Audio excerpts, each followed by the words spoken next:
Hello, good evening KI. So, update tayo sa ating AI crypto blockchain. So ito yung mga kaganapan sa Bitpinas today. So, alert, earthquake survivors in Cebu and Davao Oriental will receive crypto aid through blockchain airdrops with Binance charity funding 3.5 million relief. Ayan.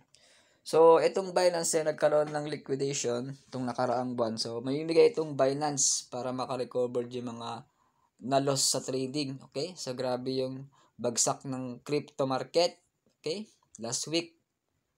So, mamaya silipin natin yung market ng Bitcoin. Ayan. So, ito yung kaganapan sa earthquake. So, yung mga nakaligtas na lindol sa Cebu at Davao, so, makakatanggap sila ng tulong mula sa Binance. So, namigay sila ng charity at mga donasyon upang makatulong sa kanilang pagbangon. Okay?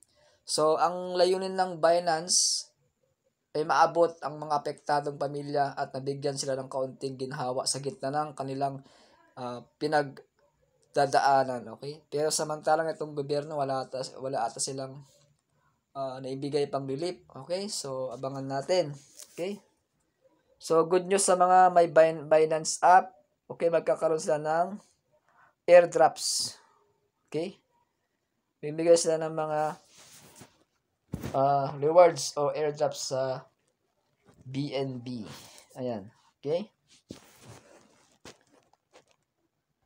So, ito pa, good news sa mga Shiba o sa mga nakahawak ng Shiba. Dahil bear market ngayon, so, mamimigay sila ng 10 million SHIB token giveaway. So, you can like, retweet to enter. So, after mag-e-end sa 72 hours mula ngayon. Okay? Yan. So, pwede kayong mag-hold ng Shiba ngayon. So, maganda tong good news. 10 million. Grabe. Okay?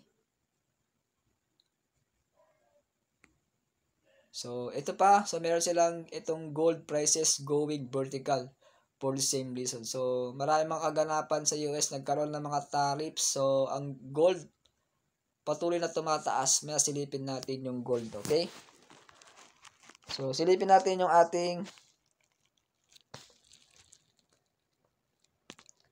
Bitcoin today.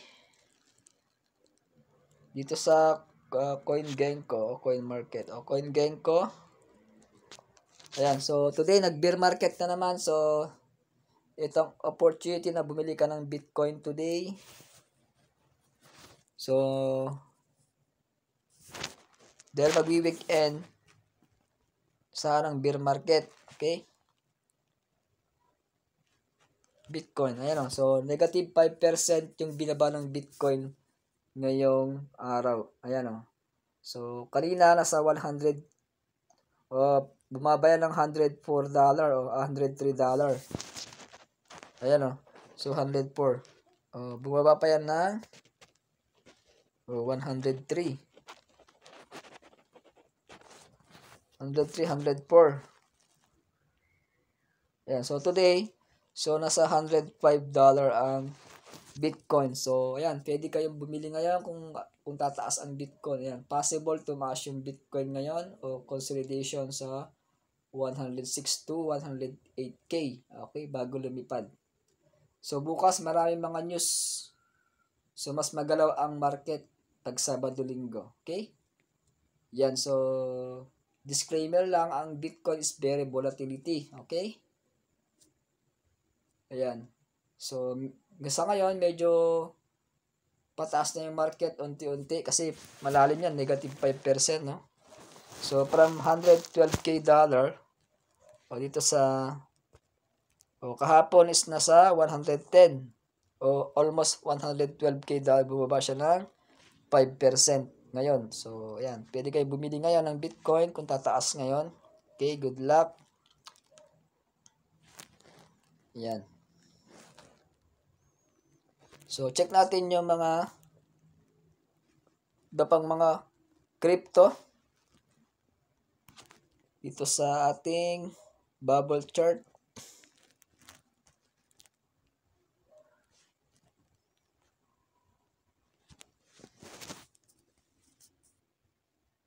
Okay? So, kanina, kaninang mga hapon, mga alas 3, Ayan, medyo nakaka-recover na. Pero sa day, ayan, talagang nag-bearish, oh. Ayan, oh. So, ngayong araw, nag-bearish yung Aster, negative 20%. Ayan, yung Aster, very trending yan. Okay, ano pa yung mga, halos lahat, nag-bear market ngayon. So, yung Bonk, 11%, yung Cake, negative 10. So, yung ADA, negative 8.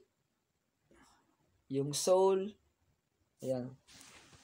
Halos negative lahat yung ating market. Pero ngayon, yan sa day yan. Pero ito yung sa 4 hours.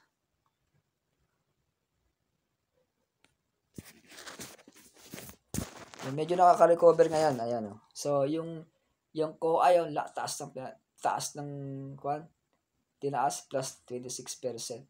Yung Shiba, tumaas din. Ayan. So, maganda ngayon na bumili ng crypto pag mababang market, sasabayan nyo lang, okay? Sa mga nagte-trade, kailangan nyo na ng short term, mag-trade lang kayo, mga 30 minutes to 1 hour, ayan.